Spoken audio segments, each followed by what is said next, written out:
Descubre nuestra programación y prepárate para ver mucho más. Más puntos de vista, más deporte, más series, más arte y ciencia, más música y cine, más documentales, más entretención para grandes y chicos. Descubre UChile TV, donde todas las verdades se tocan.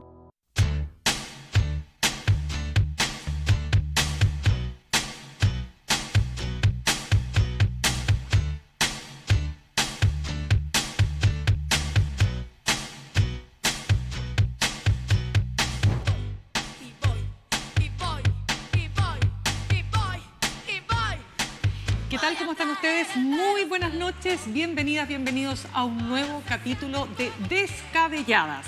Junto a mis grandes compañeras, Alejandra Matus, ¿cómo estás? Muy bien, gracias. Se ve muy bien, ¿ah? ¿Sí? ¿Sí? No, pucha, si no se lo creí. Ya, bueno, ya. ¿Y usted cómo está? Bien, muchas gracias. También te ves muy bien. Muchas gracias. Pero sí tenemos que decirnos esas cosas. Sí, ¿por qué no? pues tú estás regia. Bueno, gracias. Y la Alejandra Ya, también. sí. Ya, pero ¿por qué hacemos esta introducción? Porque a nosotros nos gusta tirarnos para arriba. Ustedes saben que las mujeres tendemos a lo contrario, siempre a autoexigirnos tanto, ¿no es así? Entonces, bueno, hemos hecho la pega, como todos los miércoles, para estar aquí lo mejor informadas posibles, para darles un análisis desde lo que a nosotros nos toca, de lo que está pasando, de la realidad, de lo que queda de aquí a la segunda vuelta. Y este último tramo de la campaña, pues, los debates, los trapitos al sol, este debate de hoy de la Asociación Chilena de Radiodifusores, que es la ARCHI, donde todos ahí sacaron los dientes los periodistas y los periodistas, y me pareció muy interesante, ya vamos a estar con ese análisis. ¿Qué pasa con la toma de San Antonio, la mega toma de San Antonio desde el desalojo a la expropiación?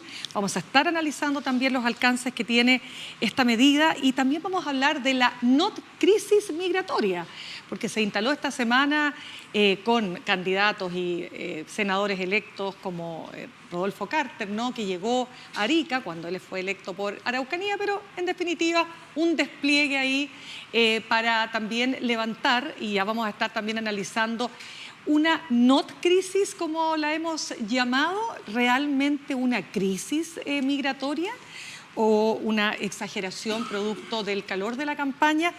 Y por último, vamos a hablar de Trump y el acecho a Venezuela, con nuevos antecedentes, con acusaciones incluso de posible crimen de guerra respecto de una de los ataques a estas supuestas lanchas, narcolanchas. Pero en definitiva, ¿vendrá o no vendrá la inmersión terrestre por parte de Estados Unidos? ¿Se arriesgará tanto Trump en aras de, comillas, la lucha contra el narcotráfico? También vamos a estar conversando de aquello. Pero partamos por lo que nos queda. ¿Cuántos días faltan ya? Menos de 12, 13 días para las 11 días. Hoy estoy como cast. ¿Le quedan cuántos días? ¿Para qué? 90 O sea, pero son menos días de campaña. Claro, efectivamente, sí, claro. 11 días para la elección. Exactamente. Y queda el último gran debate, que es el debate de los canales de televisión, de la televisión abierta, Anatel. Y sería todo, y a esperar lo que pueda ocurrir este próximo domingo, 14 de diciembre. ¿Cómo ha sido esta semana, Alejandra? ¿Cómo has visto los apoyos que suma Kast, ex fundadores del PPD, como Jorge Tarú? Ya la semana pasada hablamos de Frey, ¿no es cierto? ¿Sirve para Kast como símbolo político? ¿Cómo lo ves? Después vamos a hablar del debate. No, o sea, ahora mismo, pero solo te pregunto ese detalle porque se hizo viral. Sí, Tarú, Jimena Rincón, yo creo que son los personajes de la semana, ¿o no? Claro. Yo creo que son mensajes muy del ambiente político, muy con micro efectos. No creo que tenga un efecto en el electorado, pero sí sorprende, ¿no? Es como la copucha de saber que Jimena Rincón, después de haber negado que su salida de la democracia cristiana era por un viraje a la derecha, siempre sostuvo que su partido era un partido de centro-izquierda, después de centro, después Es como de la derecha. censura no existe. mi amor. Claro. La Entonces, creo que sorprende porque incluso ella hizo en su momento unas manifestaciones bastante claras de que cualquier cosa menos votar por Kast. Y ahí estaba hace un par de días haciendo la procesión, que yo creo que uno lo puede interpretar como un cálculo matemático de dónde me conviene más estar, pero creo que en la trayectoria política esas cosas se castigan muy severamente en el electorado chileno. No creo que vaya a beneficiarse de ese paso. Por lo menos demócratas parece que Claro, no. y así Tarut, Claro. Tarut no existe, perdón, pero el señor Tarut no Oye, tiene un fue lugar. candidato a presidente del PPD. Fue candidato a presidente. Sí, fundador. la boquita te quiere. De lo único que me acuerdo de Tarut era del chiste que hacíamos. ¿Cuál? Taratarut. Ay, no me acordaba. Está buena. Taratarut. Taratarut. Está buena. Sí, no, Lindo. pero digamos, ese apoyo es muy marginal porque no ha tenido una presencia política en el último tiempo, no da lo mismo, digamos, no creo que haya un electorado de Tarut esperando No, por saber. supuesto que no. Claro. Si estamos analizando básicamente Sí, el simbolismo que esto Claro, tiene, ¿no? Tarut no tiene, para mí, No, ya. no tiene, De no entre- alcanza a tener Como peso dijiste político. alguna vez, de entre ese caballero. Tatito. De entre ese Claro. caballero. ¿Y Y ahí usted? el foro. Quería- No, Y después hablamos. a mí esto me parece anecdótico. La verdad es que se le da la importancia periodística que se le da por la misma razón que se le ha dado la importancia al mundo de demócrata y amarillo desde que existen. O sea, ellos no existen, por lo tanto es un contrasentido ponerlos en los medios. Pero claramente además es como ir a pedir pega, si no tiene otro sentido, particularmente Jimena Rincón, que se quedó sin el escaño. Pero mira, para describirlo o para darle la connotación que yo creo que tiene, imaginémonos a Evelyn Matei yendo a apoyar a Janet Jara. Claro. O sea, es exactamente la misma distancia política, Incluso, ideológica. déjame decirte, ni siquiera Janet Jara, Daniel Jadwe. Claro, exacto. Ni siquiera, Claro. ni siquiera Exacto, Janet es como Jara. el máximo antónimo, lo que podría haber sido sus antípodas en algún La momento. capitulación llevada in extremos. Sí. Claro.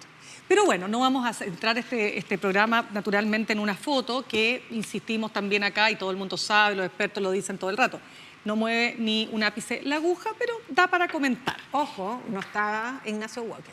Perdón, No, Matías Matías Walker. Walker, que uno podría presumir que no sabemos si no estaba porque no adhiere o por la situación que está viviendo en términos de este vínculo, claro, o ambas, ¿no? Con el tema de las platas. A lo que le mejor ahí pasó. Jimena le dijo, déntrate. Déntrate un ratito, no nos conviene. Ya. Nada, no estamos infiriendo ninguna cosa, solamente que él está metido en un lío porque recibió estas platas del conservador de bienes raíces, Sergio Llaver, de Puente Alto, que está metido, en ese sí que está metido en un tremendo lío de platas, que ya lo hablaremos en otro momento. ¿Cómo viste el debate de la Archi? Yo lo oí, no lo vi. Ya. Es que interesante el corresponde punto. fijarse. Sí, pero es que yo lo vi. lo escuché Es que yo en lo la escuché y radio, después como, lo como una estuve- señora antigua. Muy bien. Por momentos pensé, ¿Qué hiciste? un poquito largo, un Oye, poquito largo. No, larguísimo. estamos ¿Qué ya onda? como estrenando Estamos a lo con- presidente. Dora Estamos Jiménez. también, hay que reconocer que estamos con fatiga electoral. Sí. Estamos Ya, con no fatiga, sé, pero también pero- fatiga de que no ha habido mucho debate. Entonces nos tuvo, Sí. en ese sentido se agradece, pero muy largo. Pero sí, No. muy largo, muy largo, Chao. muy largo. 2 horas y media no resiste. Ahora, según Archie, había 4,5 millones Sí, y medio de personas personas escuchando. No sé de dónde sale el número. tampoco, sí, no tengo pero, idea. pero si fuera así, es importante. Es muy porque importante. Un tercio del padrón escuchando, y normalmente son gentes que tienen...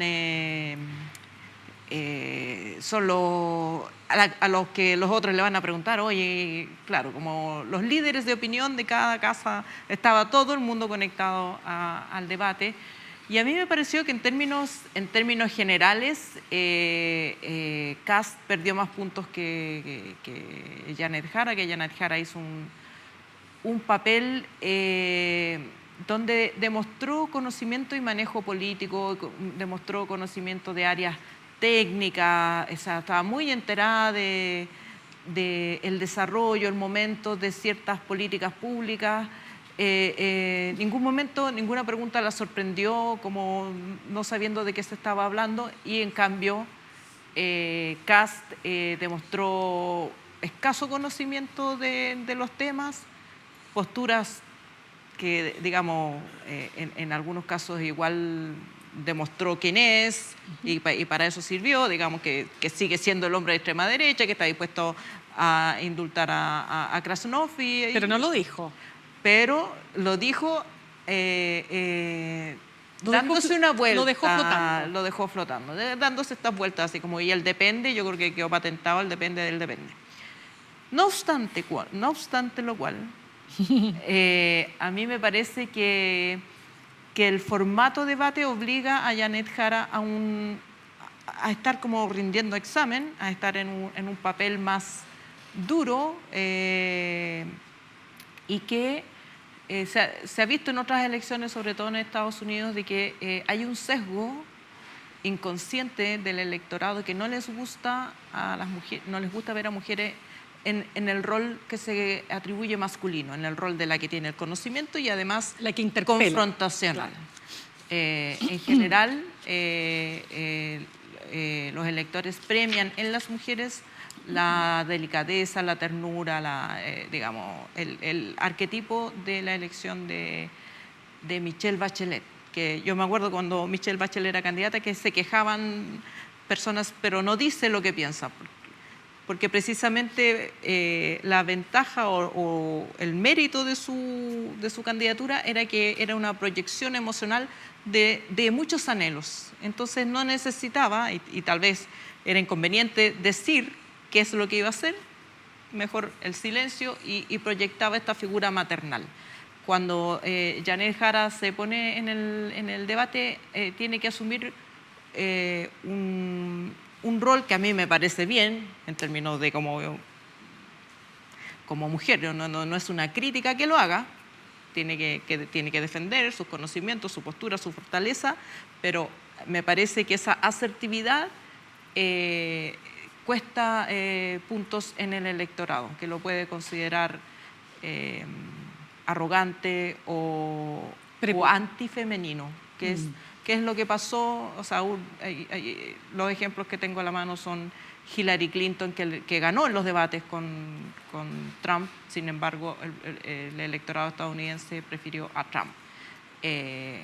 Los hombres pueden darse el lujo de mostrarse ignorantes y no son castigados por el público. En cambio, una mujer que sabe mucho y sabe demasiado puede ser castigada por el electorado precisamente por eso. ¿Tú qué piensas, Yasna? Respecto de eso no estoy de acuerdo, porque creo que en Chile las mujeres nos valorizamos más de lo que probablemente en otros países, sobre todo después de 2018 con la ola feminista. O sea, probablemente hasta Bachelet había un cierto orgullo, pero todavía poco manifiesto. Pero después me parece que se valora en las mujeres, que es la mitad del electorado.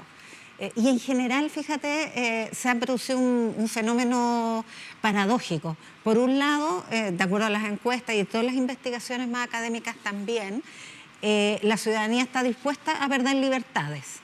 Hay un cierto autoritarismo, por lo tanto, que hemos desarrollado como opinión pública. Pero por otro lado, los temas valóricos, los temas de género particularmente, aborto 70%. Entonces, me da la impresión de que ese tipo de consideraciones no debieran producirse, pero por supuesto habría que medirlo y ahí... Por supuesto que estamos aquí especulando nomás porque eso es imposible saberlo, pero es una imagen que se me despierta a mí y también se me despierta, yendo a un ejemplo local, cuando Carolina Toá compitió con Janet Jara, que tuvo un rol de mujer fuerte, que conocía su tema, sobre todo los temas de seguridad, y perdió abrumadoramente con Janet Jara, que en esa campaña mostró sus dotes de mayor simpatía, mayor cercanía emocional. No podía hablar del foro, entonces ya, pues vamos. Solo tres ideas, porque no... Dale. En general los comentarios no me vienen muy bien. En general las críticas de eventos no me vienen muy bien, pero en este caso creo que cuando una persona logra convertirse en un meme, quiere decir que el fracaso es rotundo. Y en ese sentido, el depende, ser el candidato del depende es un un hándicap que le está generando costos importantes. Digamos, es ser el hazmerreír. Y en ese sentido creo que Janet Jara logra ser desde la derrotada, al mismo tiempo la impugnadora, la retadora. Logró muy bien sacarlo al pizarrón, eso fue completamente logrado, aunque a ratos me pareció un poquito sobreactuada en ese rol, sobre todo porque los periodistas sí esta vez estaban cumpliendo su papel, y felicitación a los colegas porque en general supieron horquillar a ambos candidatos de la manera debidamente esperable. Creo que el tema de Quirós, que no lo instala Jara, lo instala la periodista que pregunta por el jefe económico del comando, Jorge Quirós, y su relación con todas las colusiones que han existido en los últimos 10 años, quedó instalado. Y en ese sentido, la decisión de Kast, audaz y probablemente imposible de tener alternativa, pero de blindarlo a todo evento y decir yo lo apoyo, va a tener un costo grande también. Va a tener un costo grande, porque el tema de las colusiones es muy sensible para la ciudadanía. Mira, yo tengo un punto ahí que quiero también plantear. Yo lo escuché y lo vi, o sea, lo escuché primero, lo vi después, porque evidentemente una candidata como Janet Jara que tiene una desventaja, si seguimos las encuestas, pueden ser 15, pueden ser 20 puntos, no sabemos cuánto finalmente va a ser cómo se va a dar este resultado. Me parece que es correcto que ella saque al pizarrón a quien va llevando la delantera, está bien, y que lo interpele. Lo que me pasa es que la interpelación de estos temas, como las colusiones, los abusos, no sé si son el tema que hoy puede calar en un electorado que ya está convencido de que lo más importante, más allá de todo lo que ocurra y entendiendo que el país no se define en 3 temas, ni se cierra el país, ni se termina, ni empieza, pero sí este electorado se está sintonizando mucho más con un eslogan que le están diciendo todo el rato. Viene un cambio, se acabó la fiesta de los delincuentes, un poco tratando de reproducir lo que se dijo en años anteriores, y por lo tanto hay una suerte de idea completamente instalada por parte de la candidatura de Kast, a mi juicio muy bien lograda, por el escenario en que se encuentra, que efectivamente va a llegar él y todo va a cambiar. De hecho lo dijo, todo va a ser mejor, todo va a ser mejor. Incluso se permite decir que si hoy día Bukele estuviera participando en las elecciones, todo el mundo votaría por Bukele. ¿Por qué digo esto? Porque por atrás, cuando tú compites por atrás con el abuso, que fueron los elementos que movieron el desencanto y que llevaron también a ser parte importante de lo que pasó en el estallido, o los temas que tienen que ver con la desigualdad, o incluso los temas de cómo llegar a fin de mes, que si tú quieres es lo que le pasa al 99% de las personas que viven en este país, me temo que eso no es ni por cerca lo que va a definir esta elección. Y eso lo sabe José Antonio Kast. Oye, una última cuestión que se me fue y que yo creo que se nos fue a todas, este tema de la forma en que dilapida todo el capital respecto a la migración, porque se cometieron varios errores, entre otros, ahora dijo que ya no va a expulsar, sino que va a invitar a irse. Además, con una serie de supuestas normativas que dejaron de existir en 2022 con la nueva ley de migración, así que ahí creo que sí, se todo el rato desperdició uno de sus capitales más preciados. Yo creo que estoy de desacuerdo contigo. Yo creo que hay un eje principal, por supuesto, que son los temas en los cuales se ha propuesto Kast ir como perro en bote, migración, migración, migración, economía, economía, economía, ya. Pero yo creo que el tema de su propuesta de cambio, de que los trabajadores tengan que comprar, digamos, entre comillas, un seguro para indemnización a todo evento, que lo vas a pagar de tu sueldo, y que se pierden las indemnizaciones por años de servicio. Temas que han generado mucho interés por ir a las páginas de Kast, incluso tuvieron que bajar la propuesta y dar la vuelta, escribirla de otra manera. Esos temas, los temas laborales, los temas de aumentar los años de jubilación, de que sí se van a perder y que él reconozca, digamos, que de alguna manera que sí pretende eliminar ciertos derechos sociales, sí va a ser un tema importante. No sé al punto de dar vuelta a la tendencia o determinar el resultado, pero sí creo que es un tema que le interesa a mucha gente y aparte importante la elección. Es que por eso digo, está por verse si esto va a tener impacto o no. Mi sensación es que a 10 días de la elección no lo tiene, pero me puedo No, equivocar. los foros en general fidelizan más que otra cosa. No, pero me refiero a Ahora, la instalación de los temas. desde que existe el voto obligatorio hay muchas personas que toman su decisión la última semana o podría ser los últimos 10 días, entonces algo podría haber influido por ahí, pero tampoco lo sabemos. Pero si me permites ir a una derivada... Porque tenemos que cambiar el tema. Sí, súper rápido. Y es que se ha instalado cierto debate entre intelectuales respecto a si Kast es un conservador pero demócrata o un ultraderechista del club de Trump. Y liberal. Y liberal. Y liberal. Todo junto. Y me ha llamado mucho la atención porque ser pinochetista y ser democrático es simplemente un oxímoron, no resiste mucho análisis.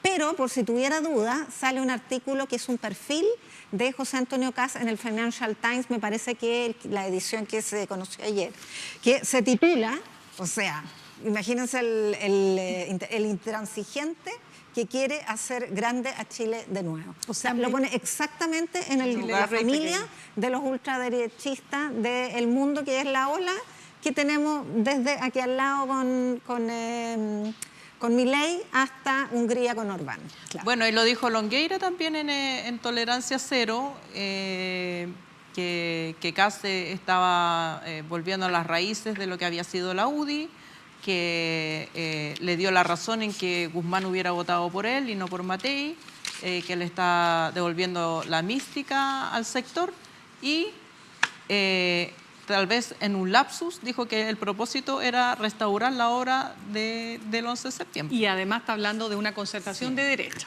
Vamos a ver cuánto de esto puede realmente lograrse. Pero cambiemos el tema, chicas, porque se nos va acabando el tiempo del primer bloque y no podemos dejar de hablar de lo que ha pasado con la mega toma de San Antonio, ¿no? En que el gobierno ha decidido comprar 100 hectáreas de las 215 hectáreas que están ocupadas, ¿no? Esto ocurre desde el 2019. Expropiar. Expropiar, exactamente. Que es un retiro, pero pagado. Exactamente. Ahora, aquí hay un punto y que se instala la discusión, muy cortito lo planteo, porque hay un sector que plantea, digamos, de expertos, ni siquiera estoy hablando de lo político, que al ejecutar esta decisión por parte del presidente, que es una facultad que sin duda se tiene desde el Ejecutivo, tú estás validando que te puedes saltar la fila, que te puedes tomar un terreno, porque al final del día, al cabo de un tiempo, vas a lograr que se consiga un objetivo como el que se estaría consiguiendo acá.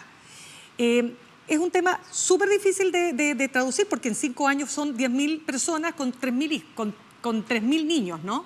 Entonces, es un problema que a esta altura es humanitario. La pregunta, y aquí se las dejo a ustedes, es cómo llegamos a este punto. ¿Por qué lo digo? Porque los críticos señalan que el gobierno cerró los ojos frente a un tema, dejó que avanzara, cuando ya era tarde, decide solucionarlo, porque tiene que cumplir una orden judicial de la Corte Suprema, pero hoy día claramente se le viene encima una situación humanitaria. Pregunta, ¿lo hizo bien? ¿Lo hizo mal? ¿Cómo llegamos a esto, Ale? A mí me parece que es una estupenda solución, porque la alternativa es dejar que el Estado sea chantajeado por particulares que saben que el Estado tiene que resolver temas sociales. La crisis de la vivienda es un problema, 10.000 familias en un terreno, no importa, digamos, cómo tú quieras representarlos, que si son frescos, que son, digamos... Todas esas interpretaciones moralistas no corresponden a la realidad.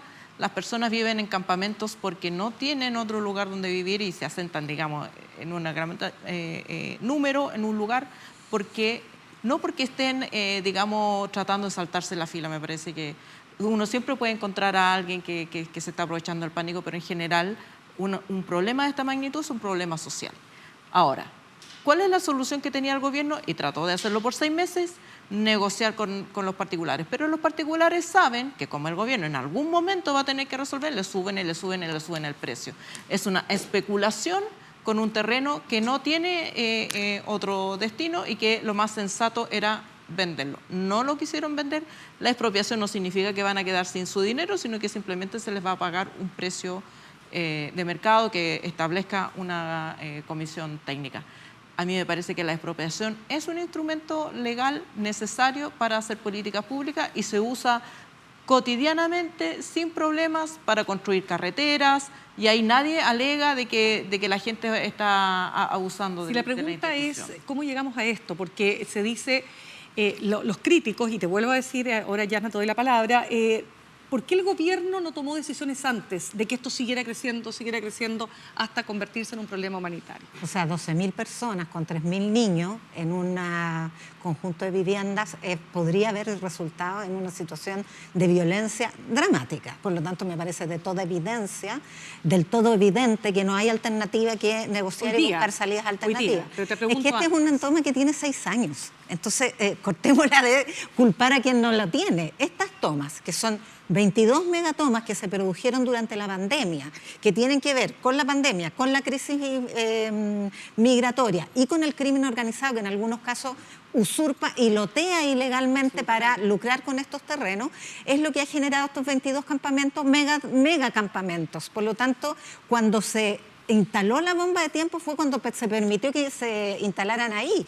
Pero son estas tragedias que no tienen mucha solución salvo enfrentarlas cuando la Corte Suprema pone el plazo perentorio. Y eso me parece a mí que se hizo de la manera más adecuada. Ahora, el verdadero problema que hay detrás de esto es la especulación que se ha hecho con el suelo, y es lo que tiene en vilo la crisis habitacional que estamos sufriendo en Chile, porque hay verdaderos terrenos en engorda, y así se llaman incluso en la jerga de los especuladores que juegan con los valores de sus terrenos, porque además hay incentivos perversos. O sea, aquí se habla del incentivo para saltarse la fila, pero el incentivo para especular con el suelo es verdaderamente perverso en la medida en que son terrenos catalogados como urbanos, pero avaluados como agrícolas, y por lo tanto tienen exención de contribuciones y tienen la posibilidad de un avalúo fiscal bajísimo, y la venta, el avalúo comercial llega a ser hasta 40 veces más.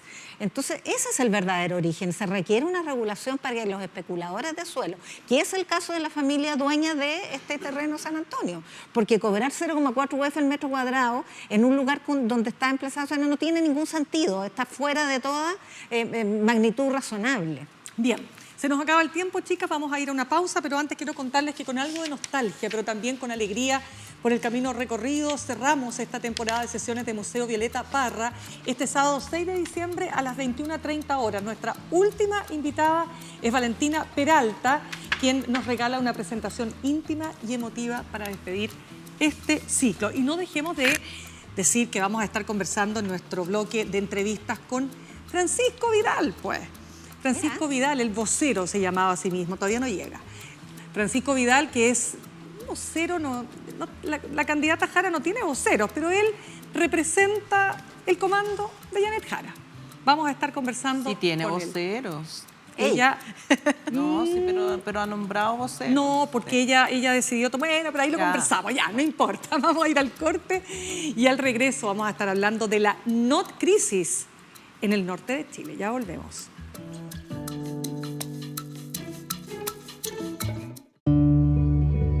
El Museo Violeta Parra abre sus puertas para presentarnos 10 sesiones de destacados artistas musicales en medio de sus muros y pasillos cargados de historia. Porque la música no solo suena, también evoca, sana y mantiene viva la memoria. Todos los sábados a las 21:30 horas, sesiones Museo Violeta Parra, solo por las pantallas de UChile TV.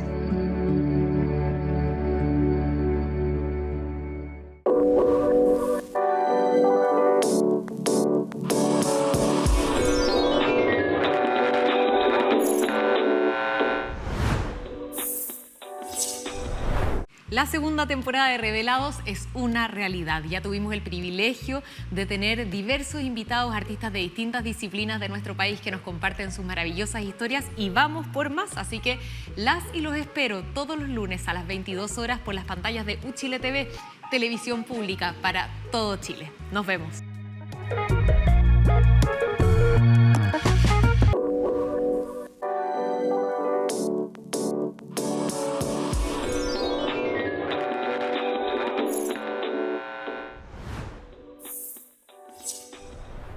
Bien, ya estamos de regreso. Les decíamos que la not crisis, la bautizamos así, Yo como productos Not. Hay que decir que es una marca que fue creada aquí en nuestro país por grandes innovadores y nos parece que lo que se instaló respecto de lo que estaba ocurriendo en Arica, con esta supuesta crisis migratoria, que estaban saliendo todos por las declaraciones de casa y se estaban yendo los... Bueno, finalmente no fue así, no fue tal. Mira, yo reporté con personas que viven allá y les pregunté, oye, ¿realmente está esta crisis? Por favor, ¿me puedes contar? Más allá de las declaraciones que en campaña, sobre todo de sectores políticos interesados, pueden resultar súper altisonantes. Y me dijeron, mira, en un minuto se pensó, pero en realidad no. O sea, no hubo tal crisis, no hubo tal flujo. Sí hubo por parte de Perú, ¿no es cierto?, una reacción que ya vamos a estar explicando por qué, pero me quiero quedar con lo que dijo el canciller peruano, Hugo de Sela, que decía que más allá de todo lo que pueda ocurrir en el tema migratorio, viene necesariamente generado por la dictadura de Venezuela. O sea, no es responsabilidad ni de Chile ni de Perú, sino que tiene que ver con esta realidad.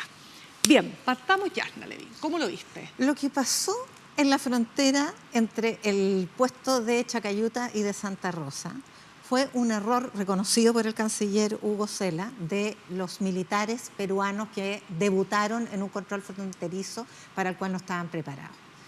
Este es un control integrado, son 2 puestos fronterizos en que en Chacayuta, que es el chileno, está la policía peruana y la policía chilena controlando las personas que entran a Chile, y en Santa Rosa está la policía peruana y la policía chilena controlando las personas que entran a Perú.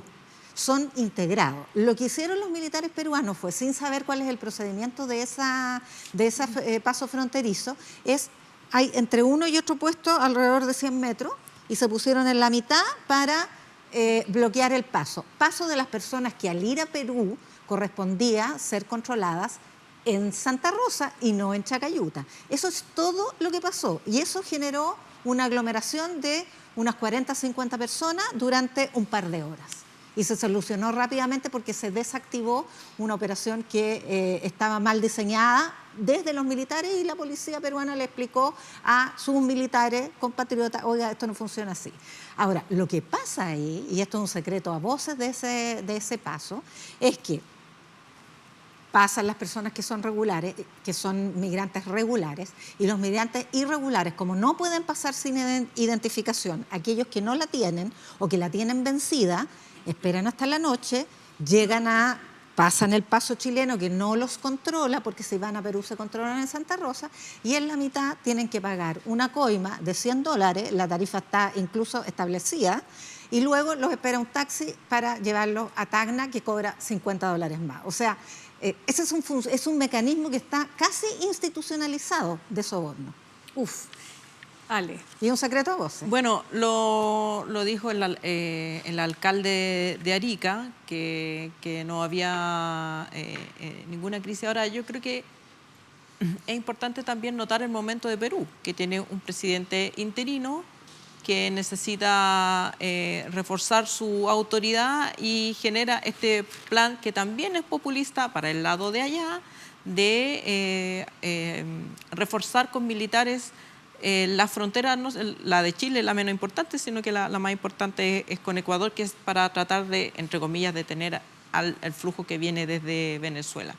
Pero en Chile también es chistoso, lo decía el propio alcalde, porque si tú quieres pasar por un terreno plano en la mitad de la noche, la extensión es enorme, entonces simplemente no pasas por el paso formal, te vas mucho más allá y pasas por el otro lado, pasas de noche cuando ya no están funcionando los pasos, no hay suficiente.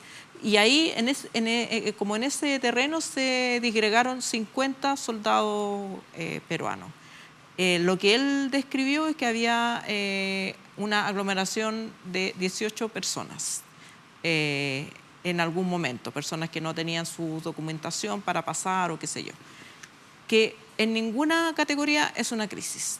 Él mismo manifestó que para que haya una crisis tendrían que ser cientos, miles de personas aglomerándose ahí, que no puedan ser tratadas por las maneras tradicionales de tratar. Además, los chilenos pasan todo el tiempo a Tacna, van a desayunar a Tacna, van a comer, almorzar a van a Tacna, van a comprar. comprar. Entonces, Se quedan a dormir en Tacna, así que eso me contaban los Claro. ariqueños. De hecho, yo me estoy poniendo de acuerdo con una amiga porque Vamos a ir a por una comprar a casualidad voy a ir a Arica Bueno, en un par de aprovecha y semanas, así que voy a reportear, reportear. Pero no hubo crisis, sí hubo un despliegue justificado o no justificado por la política interna peruana, pero no ha habido lo que señaló el Partido Republicano, que es que masas de inmigrantes huyendo de Con una Chile, foto que no era de- claro, y con imágenes que no eran ni de Arica ni del momento, correspondían creo que no sé si al 2019, Salvador, y eran de otro país. y eran de otro país. Claro. Entonces, es un montaje, eso es lo que se llama montaje. Exactamente. O sea, yo creo, no encontré otra palabra, porque los montajes, claro, uno puede decir un montaje es instalar una escena del crimen que es artificial, pero esto es un montaje comunicacional, por lo tanto, intangible. Y es un montaje articulado desde republicano, vocereado por el gobernador, que es un Renovación Nacional convertido republicano, de Arica, que es Diego Paco, pero desafortunadamente que contó con una concomitancia o una complicidad involuntaria, pero acrítica de los medios de comunicación, que reprodujeron y todavía uno Y mandaron lee, equipos de todavía uno prensa. lee, pero que anda terreno y tú vas a ver que ahí hay un Sí. tránsito completamente normal, y transmitían imágenes de una normalidad absoluta, pero con un contenido textual que hablaba de una crisis, y todavía tú lees la referencia. Yo he leído el Mercurio todos estos días, bueno, lo tengo Lo que leer leemos siempre. pero habla de que ha aumentado el flujo migratorio por la cuenta regresiva de CAS, y no hay ninguna evidencia de aquello. Los datos que tiene la Policía de Investigaciones indican que el flujo no solo no es mayor, sino que es menor a años anteriores, porque generalmente aumenta para las fiestas de fin de año, en que residentes gente van a va visitar a su familia. Y va a matutear también, pues sí. Claro. Pero mira, A comprar más barato. déjame agregar algo que yo creo Pero que para es eso súper... tenés la Sofri. Yo creo que es bien importante La en esta Sofri, no discusión es. que estamos dando, porque Es más no barato, podemos separarlo de lo que ha sido el debate de hoy de la Archi respecto del tema migratorio. ¿Por qué lo digo? Porque ya lo decías tú al comienzo, Yasna, ya Kast enfrentado a periodistas que en buena hora comenzaron a apretar a los candidatos, porque si vamos a estar siempre dejando que digan lo que quieren contestar, eso no nos ayuda a entender, bueno, qué piensa cada uno. Y lo que dice finalmente Kast, digamos, implícitamente, es que reconoce que no va a poder expulsar a estos 330.000 migrantes irregulares. Habla de que van a ser los empleadores de aquellos que, estando irregulares, están empleados, y ellos van a tener que pagar el pasaje de vuelta. Es que ¿sabes lo que pasa? Habla Mina? de un cordón sanitario, perdón, un cordón sanitario para devolverlos, pero nunca logra explicar cómo lo va a hacer para que lleguen a destino. Lo que pasa es que la legislación antigua, la ley de migración, efectivamente a los empleadores les exigía, para que los migrantes tramitaran una visa de trabajo, firmar una promesa de contrato que comprometiera a pagar el pasaje de vuelta. Pero eso expiró hace mucho tiempo, entonces es muy complejo que un candidato no conozca la ley del tema que más le preocupa. Ya, pero ¿por Ya, qué? pero además Pero es que quiero no he terminado. agregar Espérate. que ese no es el target. Ya. El target no es el inmigrante que tiene un contrato de trabajo. Pero por el target supuesto, es pues. el que no tiene Pero contrato por de trabajo. supuesto que Entonces, está ¿qué empleador? a la negra, Uber. pues. Evidente, el que hace ¿Cuál Rappi. empleador? Claro. El Rappi. Sí. Pero espérame, Entonces- déjame decir algo que quiero agregarlo para poner a los dos candidatos en la justa balanza que corresponde. ¿Qué es lo que ocurre?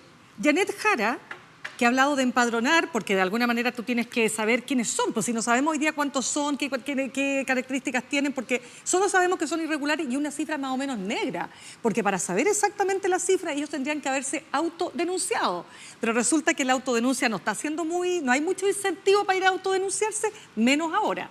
Entonces la candidata, entendiendo que está en campaña, no habla de regularizar, pues. Ella dice, yo no voy a regularizar a nadie.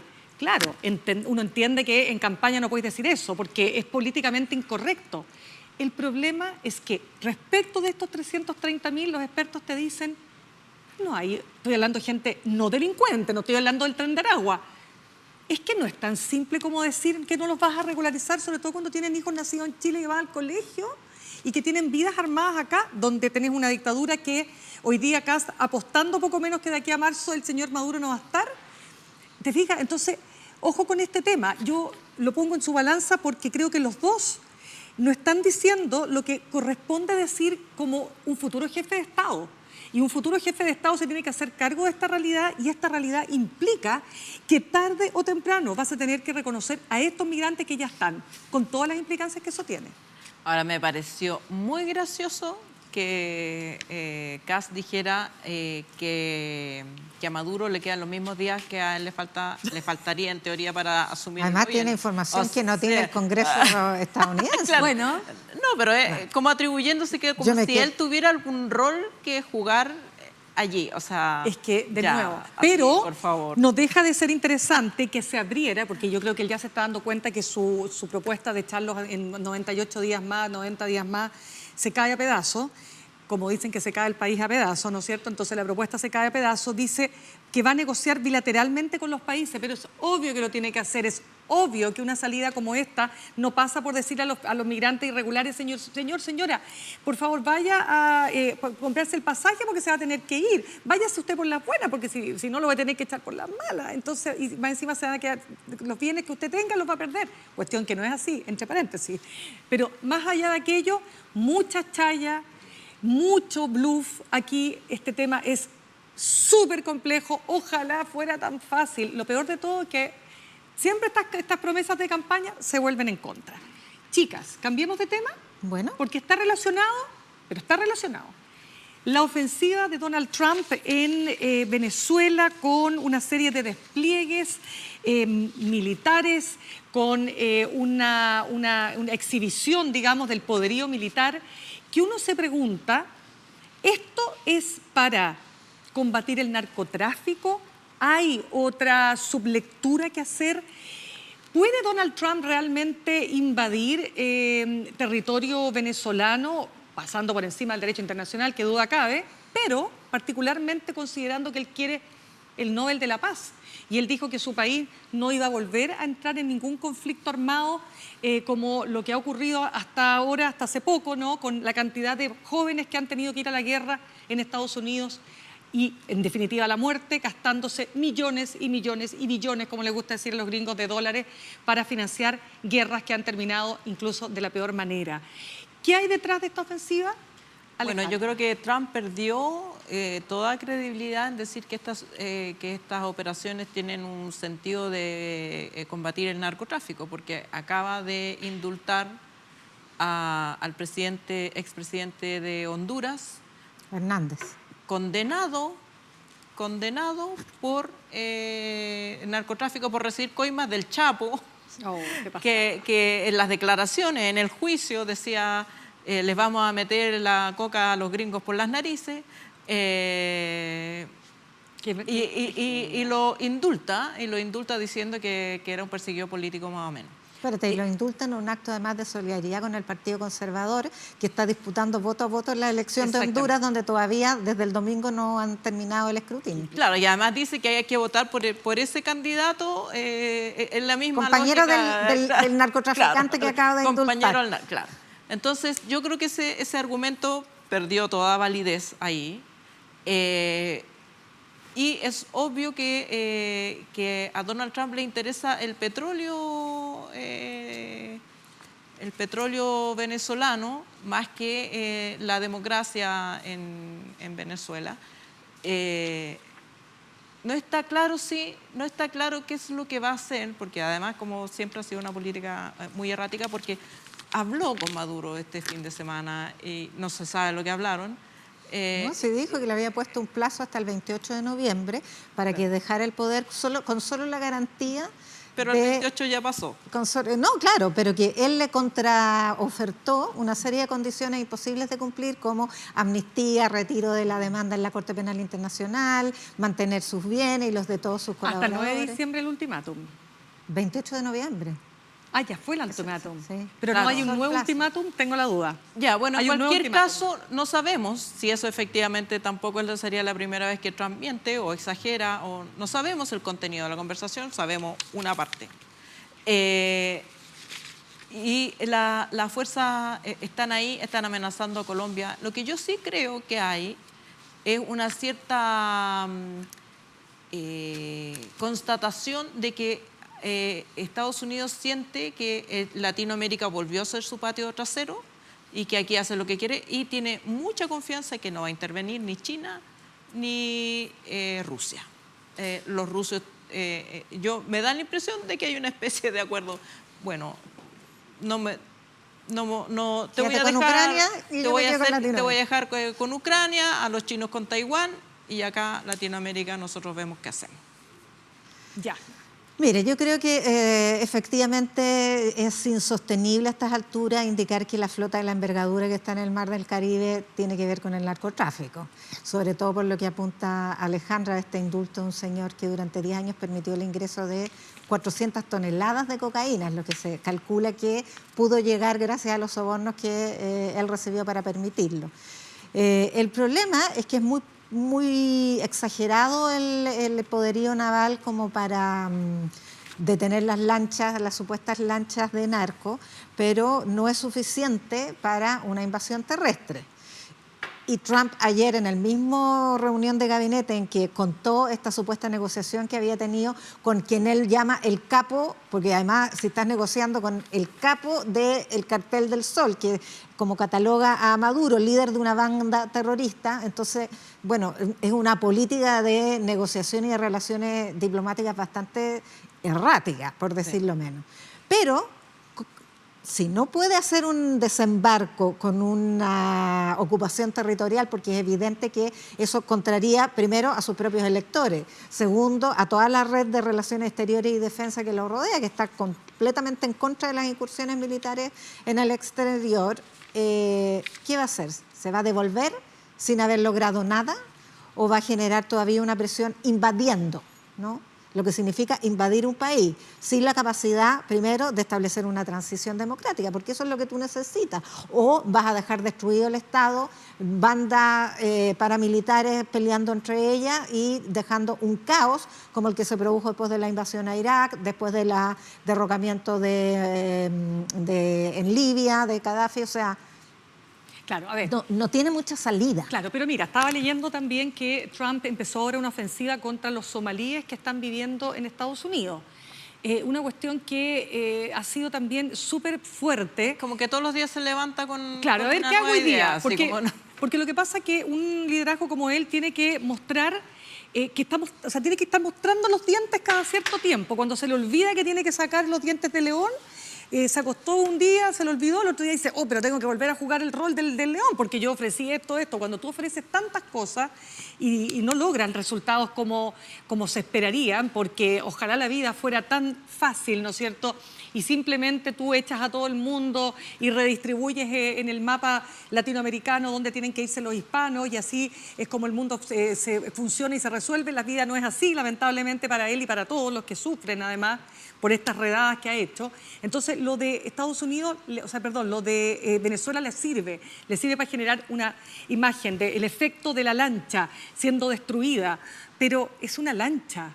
Ya, está bien, son 20 lanchas, 80 personas. No sabemos si todas ellas son necesariamente lo que dicen ser. Yo tendría mis serias dudas de que todos los muertos son todos narcotraficantes y no necesariamente pescadores. No sabemos. Yo prefiero dudar porque hemos visto las operaciones que ha habido en el pasado donde la CIA y todos sus organismos, digamos, secretos han sido capaces de cosas tremendas también. Recuérdate que hay una investigación por crimen de guerra, exactamente, producto del remate de los sobrevivientes del primer ataque a una Eso fue el 2 narcolancha. de septiembre, que habían uno de estos ataques, ¿no es cierto? Y Exet lo admitió, que él dio la orden. Lo que pasa es que cuando se está ejecutando se paró y se el secretario de Defensa, dices tú. Sí. Lo que pasa es que están culpando ahora a un oficial, a un militar, a un almirante, Frank Bradley, ¿no? Pero el secretario de Defensa, la información que liberó el The Washington Post, es el que dijo, mátenlos. Pero si él lo reconoció. Pero él lo reconoció y dijo, lo que pasa es que yo di la orden. Según Trump, él le preguntó y que el secretario de Defensa le dijo que no sé, y él lo reconoció y dijo, pero yo no ejecuté propiamente tal la operación, di la orden. Lo que pasa es que tenía una reunión en la oficina al lado, entonces me paré de la sala de transmisión y me fui. Es que expliquemos qué pasó. Lo que ocurre es que una vez que ellos bombardean uno de estas barcazas, ¿no es cierto?, quedaron personas vivas. Vivas abrazándose de los restos que quedaban de la lancha. Entonces, ¿qué es lo que ocurre? Hay una norma en Estados Unidos y que está patentada por el propio Pentágono, que es como una suerte de ley de guerra, que tú no matas a un náufrago, ¿te fijas? Entonces ellos, ¿qué dijeron? Mátalos a todos. Y eso es lo que se está investigando hoy día, y Trump dijo, no tiene nada que ver aquí, mi secretario de Defensa. Ahora pongamos también la pelota al suelo, que Trump está teniendo muchas dificultades internas, particularmente por los archivos Epstein, que él firmó que se liberaran, pero aún no se liberan, y está bajo mucha presión interna por los archivos, también porque las políticas económicas no han dado resultados. Entonces, ¿qué mejor distractivo que una guerra? Exactamente, y es impresionante como el tema de los archivos Epstein lo ha logrado zafar una y otra vez. Uno dice, ¿qué hay aquí? ¿Qué poderío puede haber? ¿Cómo puedes tener todo cooptado para que una situación que en cualquier otro país normal del mundo habría significado probablemente la salida, el impeachment? Aquí sigue este caballero, muy campeón. Mira, ya se ha acuñado el término de la doctrina Donald Monroe. No sé si se acuerdan de la doctrina Monroe, del quinto presidente de los Estados Unidos, que catalogó a América para los americanos. Porque ya la seguidilla de iniciativa para tener injerencia en las situaciones de países específicos del Cono Sur y de Centroamérica son demasiado consistentes e insistentes. Primero, acordémonos de la recompensa que le prometió a los argentinos si elegían al partido de Milei. Exacto. Después, acordémonos las amenazas que hizo la Corte Suprema de Brasil si condenaban a Bolsonaro. Ahora la intervención que ha hecho en las elecciones de Honduras también ha sido brutal, también con cohecho electoral, derechamente. La presión sobre el Canal de Panamá, que si bien no se apropió, como había absurdamente dicho, pero sí logró erradicar algunos navíos chinos, porque finalmente ese es el propósito, es erradicar del Cono Sur y de América a los chinos. Para dejarlo como su área de influencia. Chinos que están haciendo la pena de que instalarse por aquí y por allá. ¿Cómo se llama? Porque además China es el principal socio comercial no solo de Chile, sino que de varios países latinoamericanos. Entonces está difícil la misión. Ya pues, chiquillas, se nos acaba el tiempo, vamos a ir al corte y al regreso vamos a estar hablando con Francisco Vidal del comando de Janet Jara. Ustedes dirán, oye, siempre entrevistan a los mismos de siempre por el lado. No, lo que pasa es que nosotros queremos entrevistar, por supuesto, al comando de José Antonio Kast, pero no nos han aceptado la invitación. Como dice la Ale, nos ignoran deliberadamente. Sí. Así que, bueno, ellos también se lo pierden. También con el PDG.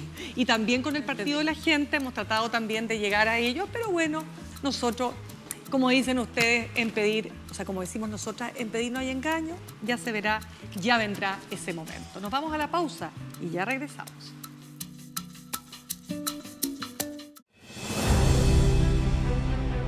Uno ve que las empresas contaminan y para uno sería fantástico que no estuvieran aquí, pero es la fuente de trabajo que tiene la gente. El salmón, lejos, tienen menos huella de carbono que cualquier otra cosa proteína que tú te comas. Chiloé es una zona de sacrificio. Bueno, la actividad forestal es una de las actividades más relevantes, ¿cierto?, en la zona centro-sur del país. Nunca pensamos que iban a arrasar con todo. Marató es un proyecto de planificación territorial. Propone la extensión ordenada de la localidad de Puchuncaví hacia el oeste. El negocio escandaloso, por medio de una operación inmobiliaria, hacen que se cometan aberraciones tremendas, ¿no? No tenemos alcantarillado, no tenemos hospital, no hay nada. SQM desarrolla sus labores en la cuenca del Salar de Atacama. Varios ecosistemas van a ir muriendo en el tiempo. Pero antes se veía todo el salar con agua, pero hoy ya no. Para mí las salmoneras no aportan realmente en nada cuando pienso que la importancia de hoy es sostener y cuidar la vida. Y digamos que mala tampoco, pero ellos no respetan las nacientes de agua. Es la moneda de transacción para sacrificar este territorio.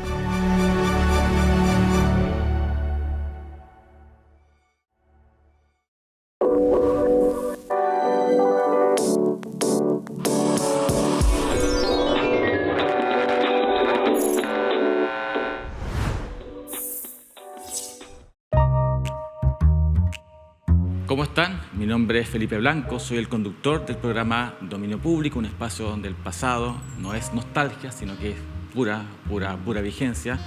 Aquí lo que hacemos es rescatar del olvido películas, muchas películas, que en cierto modo también ayudaron a construir lo que hoy día entendemos por lenguaje cinematográfico y que por distintas razones han quedado un poco atrapadas, digamos, en el tiempo. Mi tarea en ese sentido, digamos, es explicarles precisamente el rol, digamos, y la importancia que han tenido esas películas, buenas o malas, y por qué es importante particularmente verlas hoy día en este contexto y por qué esas mismas películas de hace 20, 30, 40 o 50 años pueden decirnos algo respecto de lo que está ocurriendo hoy. Espero que sigan viendo el programa y espero que estén atentos a las próximas emisiones acá en Dominio Público en Uchile TV. Muchas gracias.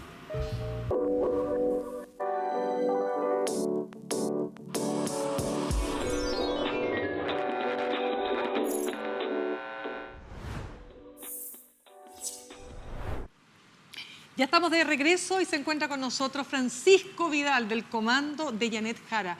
¿Qué tal, Francisco? Muy buenas tardes. Gracias por Buenas estar con noches, nosotros. ciudadana. Ya. Me costó un mundo llegar, pero llegué. Sí, pero ahí estamos. Ya, vamos al tiro con las preguntas. El foro de hoy, ¿qué tal te pareció? ¿Una mirada crítica, autocrítica? Lo primero tengo que decirles que no lo vi porque tenía pegas en la universidad. Pero he escuchado todos los comentarios y mi observación es que tengo la idea, a partir de los comentarios, no comentarios partisanos, que siempre hay, una cosa más equilibrada, es que Jara estuvo mucho mejor que José Antonio Kast. Y en el caso de Kast, por los comentarios, yo creo que tiene un problema. Mira, yo creo que él tiene convicciones completamente legítimas, pero que ajusta las convicciones, por así decirlo, al momento político electoral y no las expresa, entonces queda como en la vacilación. Ejemplo concreto. Él, en su momento, no él, sino que su partido estuvo contra las 40 horas. Estuvo en contra de la reforma previsional, incluso a cuenta del Chavo Préstamo. Él proponía otra reforma, otra solución. Por supuesto. Entonces, yo creo que lo que lo jode... sigamos con la reforma previsional. La reforma previsional ya tuvo un hito. 700.000 personas mayores de 82 años el 1 de septiembre de 2.24 a 2.50. El 1 de enero, en 28 días más, segundo hito. 1,5 millones de pensionados. Mujeres con 10 años de cotización, hombres con 20. Las pensiones suben entre un 15 y un 30%. Frente a ese hecho objetivo hay una contradicción entre un candidato que estimó que esa manera no era la adecuada. Entonces, si tú le preguntas, yo no sé por qué no dice dos cosas. No estoy de acuerdo con esa reforma, voy a hacer esta otra, o bien, ya está hecho, no la voy a cambiar. Ya, pero no habló a favor de las 40 horas. No alcanzó a cerrar la respuesta, pero te pongo un ejemplo. Pero dio a entender como que no le gusta ese proyecto, esa ley. Esto tiene que ver con la política, cómo lo haces tú. Si tú legítimamente crees en un conjunto de cosas y estás en la campaña presidencial segunda vuelta, ¿por qué no se dice lo que cree? Si no es, o sea, es legítimo lo que él cree. ¿Y por qué no lo hace? Bueno, yo creo que tiene la experiencia de la vez anterior, que todos los estudios indican que su postura con respecto al Ministerio de la Mujer, al Instituto de Derechos Humanos, al Consejo de Seguridad de Naciones Unidas, parece que le restaron votos de mujeres. Pero si él cree eso, yo te prometo que no sé por qué no lo dice, porque él tiene una opción. Francisco... Mira, ayer, déjame hacer una pregunta. Ayer en un programa de Radio El Conquistador estuve con Kaiser. Kaiser en eso es directo. Bueno, pero por eso Kaiser sacó 13% así como y no 24%. Claro. Es bastante evidente que hay una estrategia de tratar de no ir por esos derroteros, porque le quita votos, tal como tú dices. No obstante, hoy día se vio acorralado y con el depende o con las vacilaciones, igual dijo que iba a indultar a Miguel Krasnov, igual... O sea, no lo dijo así. No dijo que lo iba, pero aceptó que lo iba a indultar porque se indulten a los 90 años las personas, bla, bla, bla. Entonces, queda bastante claro su postura. Dijo que habían aumentado los feminicidios porque el Congreso no aceptó las indicaciones de su partido y que si lo hubieran aceptado, la ley hubiera sido buena. Entonces, hay una serie de traspiés, el tema de las 40 horas, los derechos sociales que más allá de sus deseos igual quedan bastante evidentes. ¿Tú crees que, lo conversábamos hace un rato, al electorado le importan esas cosas para decidir su voto o que las cartas ya están echadas? No, jamás las cartas están echadas, jamás. Yo creo, esta es mi convicción. Tú partes con un 27%, ¿estamos? Y te quedan un mes. Avanzas 15 puntos promedios en intención de voto en 2 semanas. El promedio de las encuestas dio intención de voto hasta el domingo 42. Y digo, a ver, un momentito, si avanzamos 15, ¿por qué no vamos a avanzar 8 o 9 más? Porque es la candidata a la continuidad, como dice Kast. Bueno, pero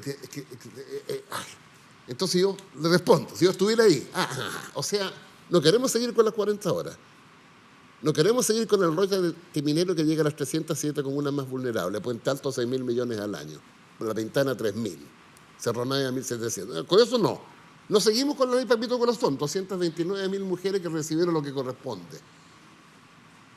No seguimos con el fin del bono, del copago en FONASA, 2 millones de beneficiarios. No seguimos con el plan de vivienda, 230.000 viviendas entregadas por Monte el 30 de octubre. Pero a ver, esta cosa de la continuidad, te pregunta que a mí me exaspera. El tema, Francisco, del derrotismo te generó polémica a ti con la candidata. Justamente esto, de que no iba a aumentar, o sea, que había que derrotar el derrotismo, y la candidata dijo, bueno, hay que procesar el derrotismo rápido para volver a ser... Tiene toda la razón. ¿Cómo haber derrotismo? Primero, si estás en la competencia democrática, si saca el 27, hay que llegar al 50 más 1. En 15 días llegamos al 42, 15 puntos. Ahora, en cierto mundo, pero que es como yo los conozco a todos, es que no se va a poder. Se puede. Ahora, dígame, ciudadana. Algo se me activó y yo decía, cállate. Con mi alumno. No, pero yo estaba sentada. Oye, pero si estaba aquí, aquí. Ya, yo decía, cállate. Entonces lo que te quiero decir es que en los 10 días que quedan, si se reproduce lo de hoy día en el debate y la candidata Jara es concreta, ¿sabes dónde aprendí esto yo? En ningún seminario en Naciones Unidas. Vi a Lula la primera vez que ganó. Estaba viendo CNN por casualidad, ¡pum! Y fuiste vocero como 10 años además. Ya, pero escúchame. Lula dice cuando es la banda presidencial, mi programa de gobierno es que los brasileños coman 3 veces al día. Te aseguro que lo entendió un compadre bañándose en Copacabana y el último en el archivo de la Amazonia. Pero era la primera vez que llegaba a la presidencia. Sí, claro. Bueno. Ya, pues. Pero llegar a fin de mes es como lo mismo. Sí. Es bien parecido. Pero es que acá estás hablando de la continuidad, independiente de lo que tú quieras, cómo la quieras definir. Pero estamos hablando del mismo color político que es el incumbente. Y entonces, ¿cuál es el problema? En que el problema es que el incumbente tiene 60% de rechazo y 30% de apoyo. Exactamente. Ya, pero cuando tú tienes eso, para que la política vuelva a ser digna, tienes que hablar de frente.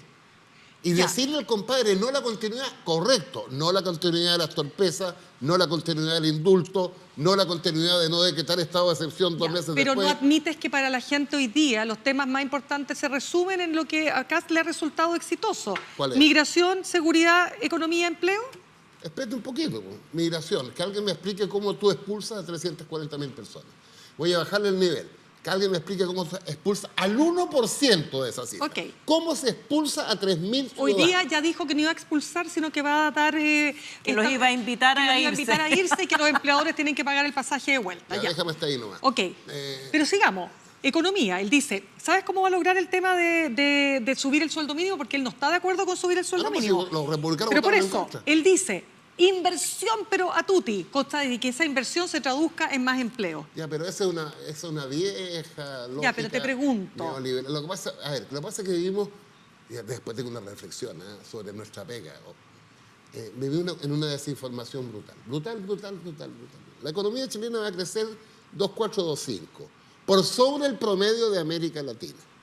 El desempleo está altísimo, 8,5, pero estamos a 3 puntos del pleno empleo en una economía abierta, que es 5,5. Pero, ¿alguien sabe que los que dicen todo el día que la economía se desmorona, Las 450 empresas más grandes de Chile. Hace un mes le reportaron a la CMF. Las 450 más grandes de Chile. ¿Alguien sabe las utilidades? 20.000 millones de dólares. ¿Cuánto es eso? El 22% del presupuesto de la nación.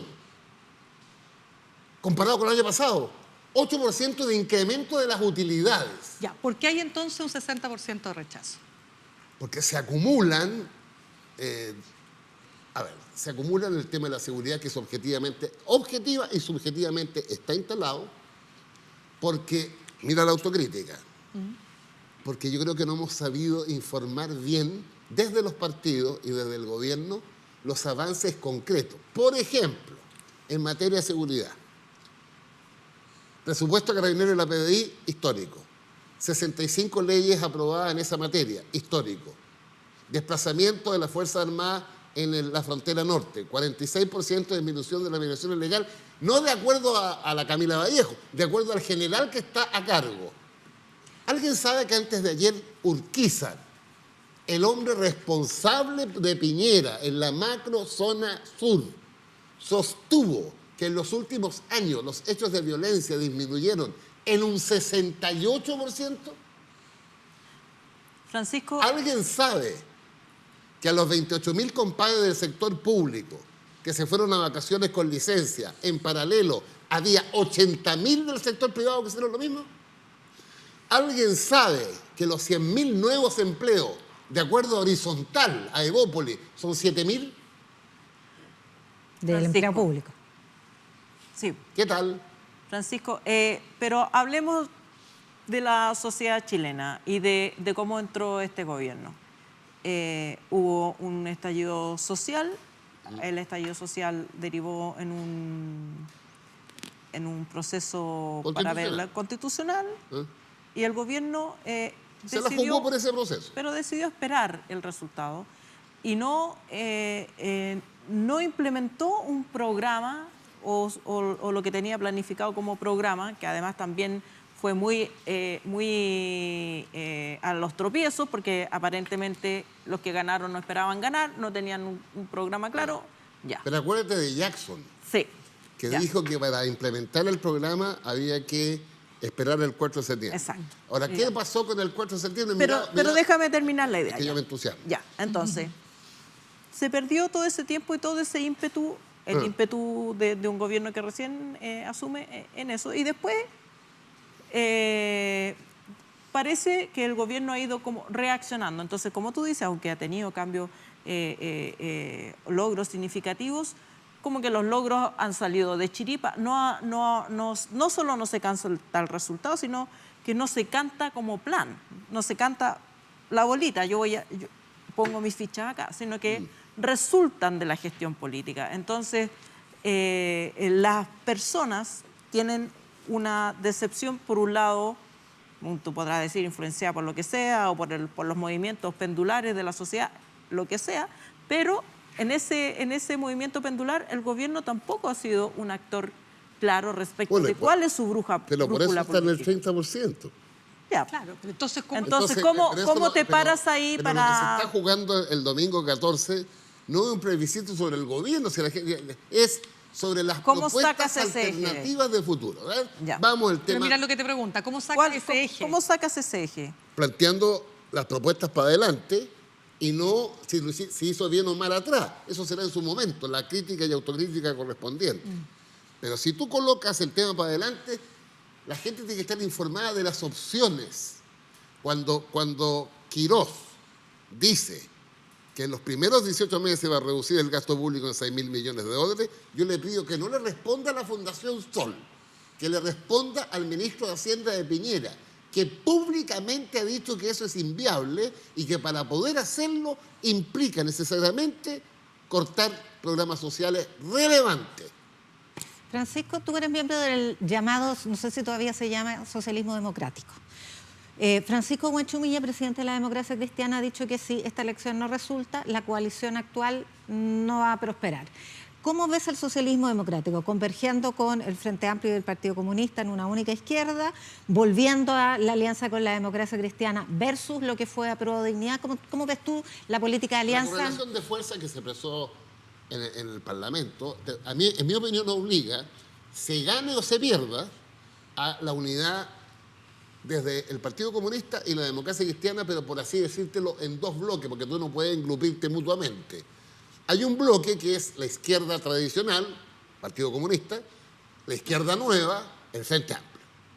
Y hay otro bloque que yo creo que va desde la Democracia Cristiana a los liberales. Democracia Cristiana, Partido Socialista, PPD, radicales y liberales. El hecho de tener identidad propia no contradice la necesidad de trabajar unidos. Los 64 diputados y los 25 senadores. O sea, sigue ¿Se la unidad gane por Chile. o se pierda?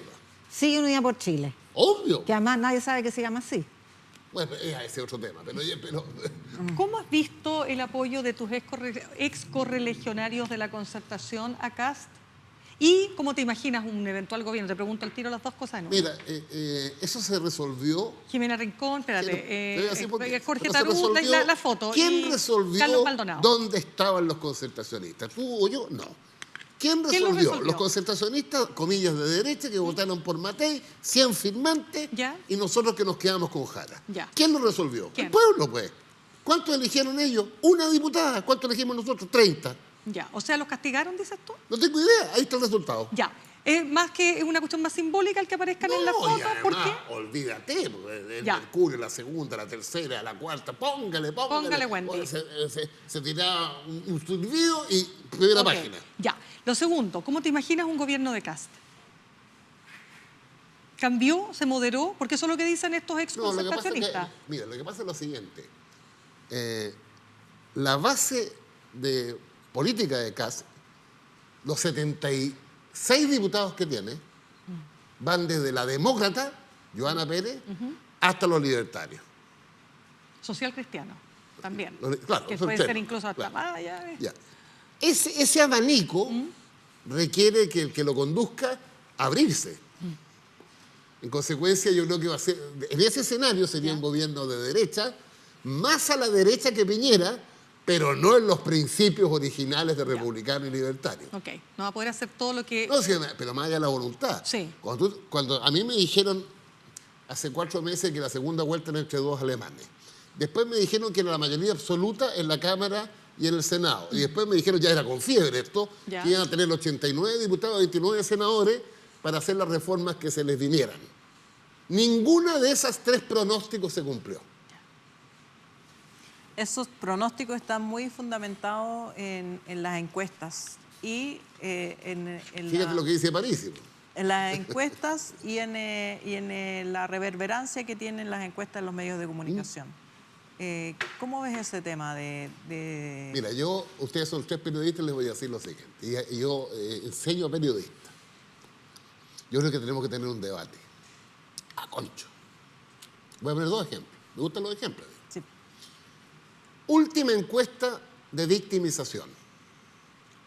35% de los hogares, algunos de sus integrantes han sufrido un delito. 90% de percepción de inseguridad. ¿Qué es lo que media entre eso y la percepción? Los medios. Los medios. Segundo ejemplo. Pero los directores de los medios, no Está echen bien. la culpa. No. Quiero el dato. Que tenemos que analizarlo. Yo no agarro ningún fierro porque no Pero estoy mira, en los medios. mujer, mira, Ale. Mira. ¿Cómo que no? Este es un medio. No, Un pero- segundo ejemplo, que es más perdido todavía. En la encuesta del CEP, Centro de Estudios Públicos, que para mí es la mejor porque es directa, hay una pregunta que dice, ¿su situación económica es buena, regular o mala? El 33% dice que es buena. Y a continuación se le pregunta, ¿y la situación económica del país? 18, buena. ¿Qué es lo que media en el 33% que dice que es buena para él y 18 que es mala para el país? Y que solo el 18 es buena para el país. Ajá. Ya. Última pregunta, Yasna Levy. ¿Cómo que última? Sigamos. Vamos. El que llega tarde se va temprano. Ah, no, pues yo tuve un taco con un camión ahí, pues. Ya, pero vamos al tiro. Ya. Hay un debate respecto de cuán iliberal o democrático es José Antonio Kast. Brunner y otros Sí, intelectuales. lo he leído todo. Claro, han dicho que él es iliberal y que pertenece a la familia de los ultraderechistas. Couso, Cavallo y otros, y Peña, han dicho que en realidad es un gran conservador, muy neoliberal en lo económico, pero no es iliberal y va a respetar la democracia. ¿Dónde te inscribes tú? No, yo creo que el sistema político, con todos los problemas que tiene, no está bajo ninguna circunstancia en riesgo. No. Ahora, él tiene una vocación conservadora a lo cultural, pero yo creo que se maneja en el esquema, porque no hay otra además, de la democracia y el respeto a los tres poderes del Estado, la alternancia en el poder, no. Ahí, los gringos pensaban lo mismo. ¿Ah? Los gringos pensaban lo mismo. Bueno, pues es lo que pienso yo. Ya, No, o sea, te inscribes con Cavallo y Peña, no con Brunner. Con Bruno he tenido más diferencias que coincidencias en los últimos 15, 20 años, pero es un gran tipo. Lo que yo creo es que el triunfo de esta derecha, que requiere el apoyo de la centro derecha, bajo ninguna circunstancia coloca en riesgo el sistema democrático. Pero esto del gobierno de emergencia, ¿no te parece No, que...? pero el gobierno de emergencia es una forma, primero, de eludir los otros contenidos, o sea, me dedico a eso, y el gobierno de emergencia engancha con la ciudadanía. ¿Les puedo poner ejemplos que me gustan? Por supuesto. Estuve con la Isidora Alcalde, que fue candidata a diputada de Distrito 11, perdió. Ya. Ganó la Constanza Chono. Ok. Y nos sacamos una foto en mi casa y me dice, Pancho, te quiero contar algo. Yo lo había escuchado mucho, ¿eh? Fíjate que estuve en La Hormiga, en la feria, una feria de La Hormiga. No con los feriantes, con las señoras que van a comprar ahí. Y antes de la primera vuelta, de 10 que habló, 5 Kaiser. Empezó a conversar y yo les voy a contar una de esas conversas que me pareció la más relevante. La señora le dice, señorita, yo lo único que quiero es ir a ver a mi comadre, que vive como a 15 casas de aquí, después de las 7:30 de la tarde. Y no puedo. Tal cual. Listo. ¿Listo? Ahí está. Y si a esa señora alguien le dice, más allá de la viabilidad, oiga, usted va a ir a las 3 de la mañana a ver a su amiga con un carabinero al lado, ¿qué crees tú que hace la ciudadana? Y frente a eso, nuestra historia, ¿cuál es? La historia reciente. 2 meses sin estado de excepción. Yo no la conozco, la respeto mucho. Es que así que partiendo de Mocuicuy con un carabinero de escolta. ¿Y qué es lo que hay en la cabeza? No, nosotros podemos, los otros compadres no. Si tú no aprendes eso, que se ha aprendido en el tiempo, dije 68% menos actos violentos en la región gracias al desplazamiento del estado de excepción, Carabineros, PDI, Fuerzas Armadas. Mira en el norte. ¿Cuánto nos demoramos en la infraestructura crítica? Casi la mitad de inmigrantes de detención de los ilegales. Entonces, ahora, este es un tema para después del 14, ¿no? Pero cuando yo trato de explicar cómo cosas concretas, positivas se han logrado, pero se instala la otra, objetiva y subjetivamente, tengo que reflexionar. Lamentablemente se nos acabó el tiempo, pues, Francisco. Directora, usted que me fue a Llegó buscar a tarde, mí. pues. Llegó tarde, ya. Listo, Aquí se nos está la acabó el editora. tiempo. Gracias, queridas. Aquí mandamos nosotras. Oye, Así es. ¿y esto qué hora se da para verlo? 10 de la noche. 10 de la noche. Muy bien. Ahora se está dando. No De echaste al hecho. agua de que estamos grabando. Oye, por Dios, hay que ponerle el libreto. Bien, se nos acabó el tiempo. Bueno, ya está de más decirles que nos sigan en que se suscriban al canal de Uchile TV, que nos vean, por supuesto, en YouTube, Instagram, TikTok, Blue Sky, X, etcétera. Todos y más. Y, por supuesto, que nos escuchen en la 102.5, nuestra radio de la Universidad de Chile, y en nuestro canal 11.2 de la televisión pública abierta. Nos vemos el próximo. ¿Por qué la radio está en otra parte? Porque así es la vida, pues. Porque yo soy amigueta.